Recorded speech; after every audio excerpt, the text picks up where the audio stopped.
Welcome everyone, this is your OG, Original Gamer, and this is a Godforge video.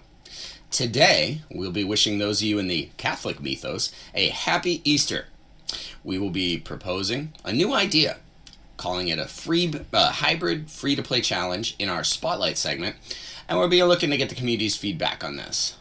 Also, we're going to be launching our new deep dive section on the best use of Easter eggs in games, past and present. That'll be fun. And lastly, we'll be discussing a simulated battle between Mr. Peter Cottontail and his challenger, none other than the Easter Bunny. It's going to be fun. It's going to be a good time. Stick around. Let's optimize.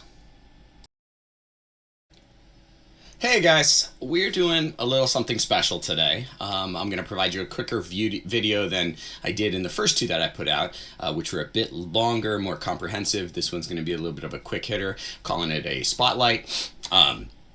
And so we start this spotlight by suggesting a twist on the beloved free-to-play challenge. Really exciting, helps you get back to the basics in the game, whatever game you're playing. Free-to-play really challenges you. There's some great aspects to that. But the hybrid free-to-play option is something I started testing out in Raid, and it is sort of a compromise between the truly disciplined free to play, where it's just about your efficiencies and grinding and no outside money being involved.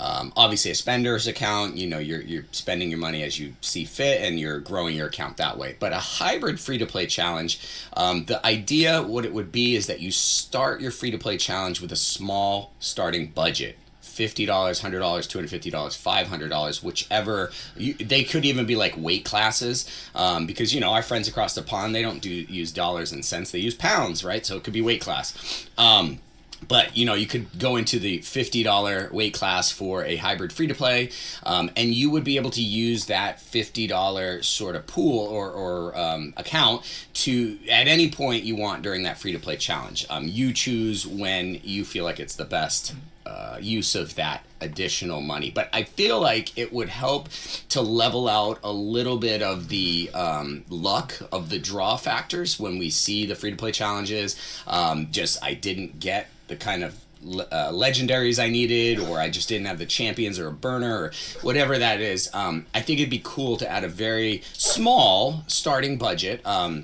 You can change the rules where you have to use maybe your budget within the first week, or you can use your budget at any point during the challenge. I think it can really add some very dynamic factors to that, which would make your strategic planning more involved and allow for a lot more variability so that folks could compete. All right, switching over, this is a new segment that we are introducing called a deep dive. And that's a scary looking shark, but he's going to help us dive deep. Now, the segment, what we're deep diving on here today, it's Easter, so we're going to do something a little Easter focused. I grew up as a Catholic altar boy all the way through high school until I graduated. So I think it's just fair I do something unique on Easter.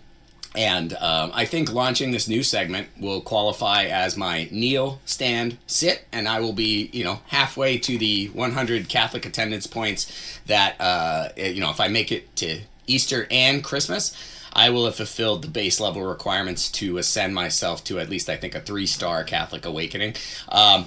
Just joking.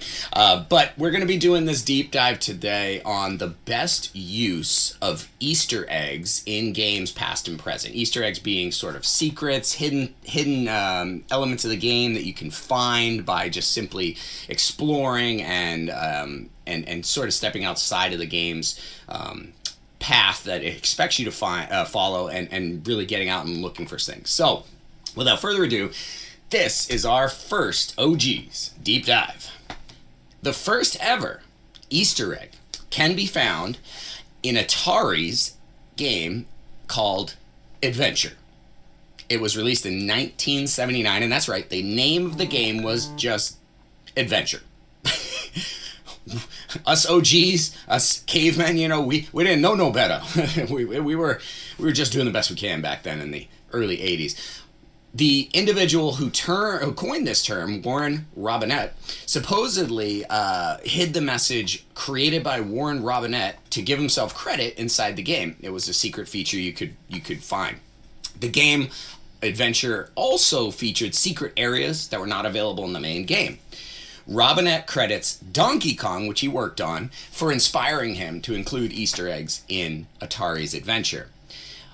Now, Atari had to get innovative, because at this time, how it used memory, how it stored and retrieved data, the game was very limited in terms of memory that you would consider nowadays. And so that meant that the number of hidden features that it could support was capped. There was just not an endless amount of hidden Easter eggs or hidden rooms or hidden characters that the game could support from a memory standpoint.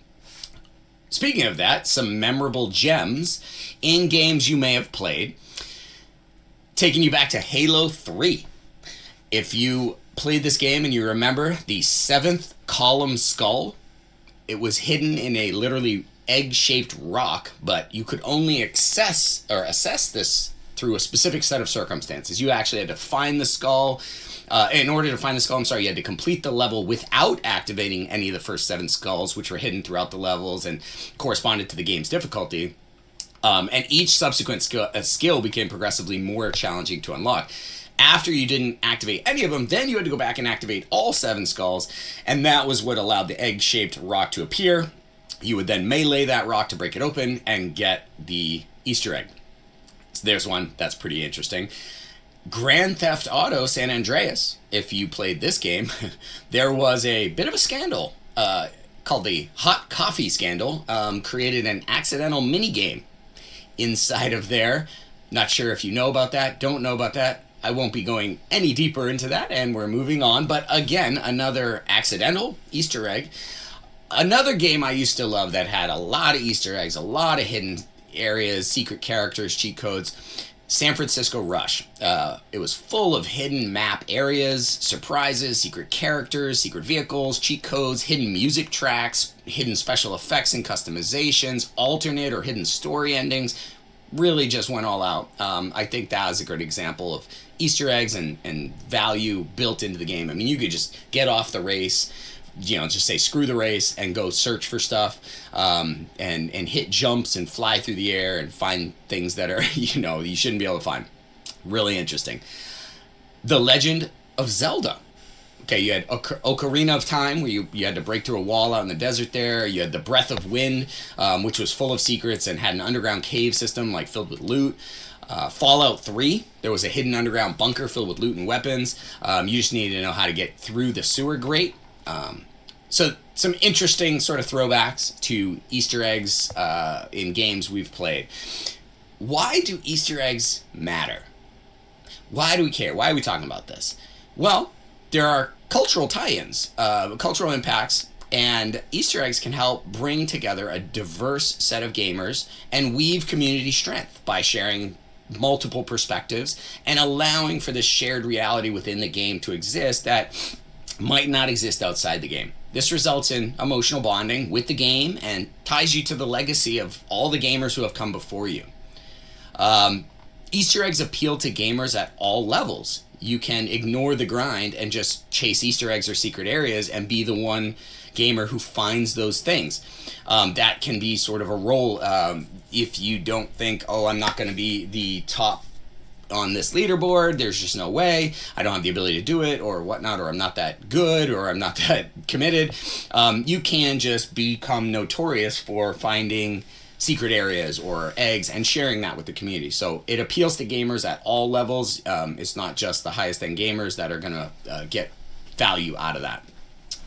It ties in, Easter eggs tie into this collectible items, sort of this collector interest that comes that is behind the scenes in a lot of these games. So you can collect unique or one-of-a-kind skins that people can see your characters and go, oh, whoa, that's... For instance, Call of Duty has, or Black Ops 6 right now has a skin that if you see someone in a character in this skin, you're like, oh, crap, because it's like the rarest skin in the game. So what they had to do to get it, I don't think I want to have a gunfight with them. They're probably going to smoke check me real easy. So it gives you this like, oh no, like you can see this skin that no one else has. It sets you apart as a gamer.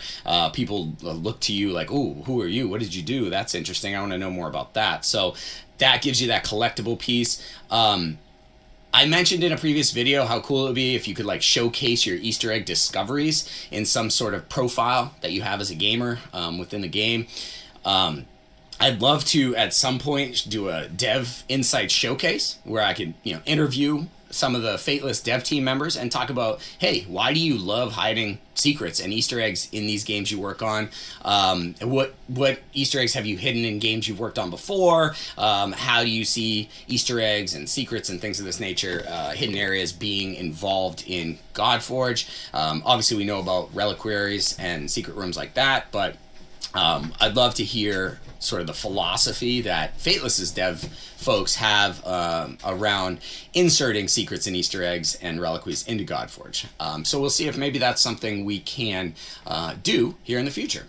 Lastly, hidden eggs provide another layer to the game's unique selling proposition, or USP. This helps position the game above others, even in crowded markets. These eggs create lasting and memorable impressions on gamers, and it can elevate the quality of the game experience. EuroG, I think they're vital to providing the depth that a game today is expected to have in order to appeal to your your growing new player base as one segment, a progressing sort of middle class base, and then also have challenging enough content and dynamic enough elements to manipulate or to challenge the top tier gamers. So they're not just ringing the bell and announcing, hey, I've finished the game while the rest of us are still trying to get out of the blocks. That's very demotivating, I think, to all the other players when you look up and somebody is 8 million years ahead of you and you can't actually figure out how that's possible. So it's nice that they are flattening the projection or the curve of development in the game so that you're not going to be able to run away from every other player maybe quite as fast.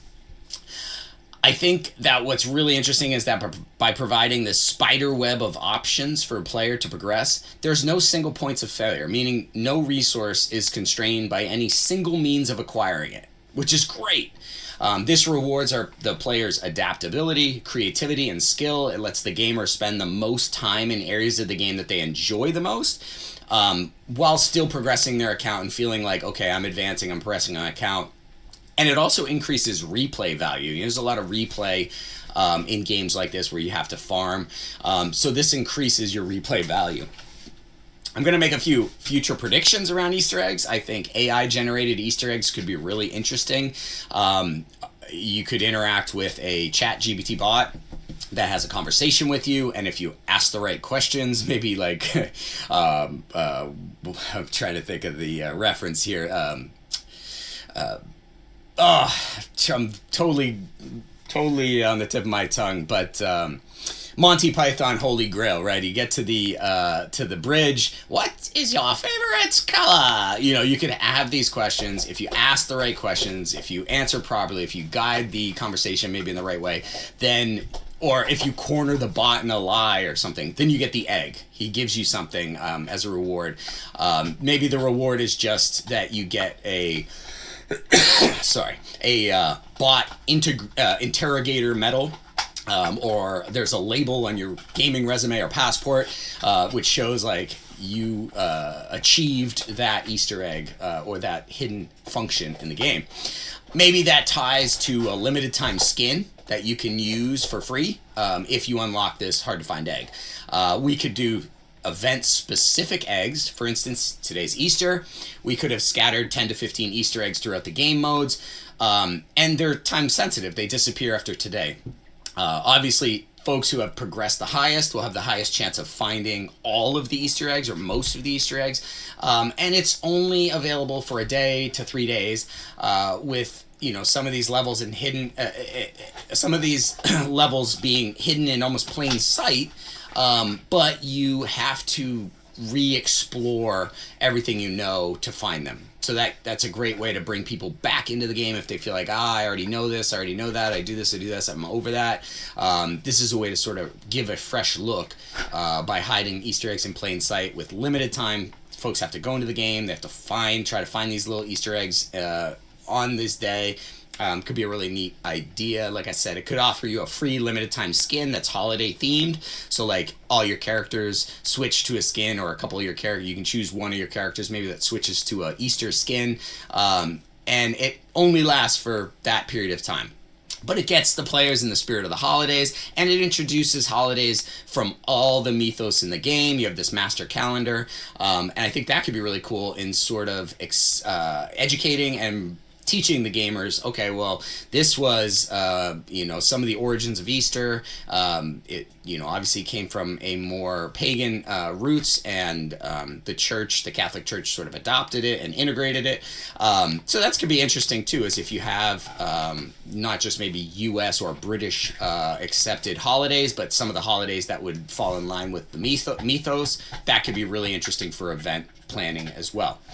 Okay, we're coming back up for air now after our deep dive, but this was our very first deep dive, and I hope you didn't get the bends with me as we come back up, but we enjoy this segment where we really get to go overboard and deep think on a topic. All right, so it's time to take our predictions and punt them clearly into the stands as only your OG can. Here we're going to break down an epic rumble between the wily Peter Cottontail, who boasts above average speed and attack on vegetable opponents. His initiative to go and steal from your garden is one of the highest in the game. And he's facing off in the other corner here against the Easter Bunny. I mean, he is the OG when it comes to bunnies. The Easter Bunny is on the other side here, and he's given up. He's a little on the older side. He's given up a millennium or more to this younger, more agile Peter C. Despite his age approaching 4 digits, EB, the Easter Bunny, he can still flash that trademark speed and generously dish out egg-shaped zeros in the enemy's damage column by nuking them with his round the world in, oh, you're dead already skill. We'll take a quick break here to hear from our sponsors. This is going to give time for the referee, White Rabbit, here to brief the two welterweights on his expectations. As I look around the crowd, we have celebrity faces here in the audience tonight. I see Jessica Rabbit and Babs in front row there. Okay, looks like the two fighters here are squared up and ready to do battle. Peter C., he lunges across time and space. He sprinkles onion bits on Ostara's unsuspecting eyes.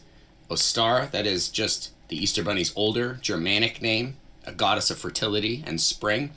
The Easter Bunny's completely disoriented, but his German name, Ostara, is better, I think, than his Finnish name, Volar, which kind of makes me think of this French guy whose quote I like, "I do not agree with what you say, but I will defend to the death your right to say it."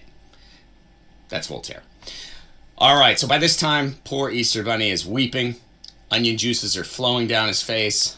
Looks like Peter Cottontail's got the great advantage, got the opening move. The poor Easter Bunny is just flailing wildly in an attempt to turn Peter's Cottontail into a trendy t-shirt.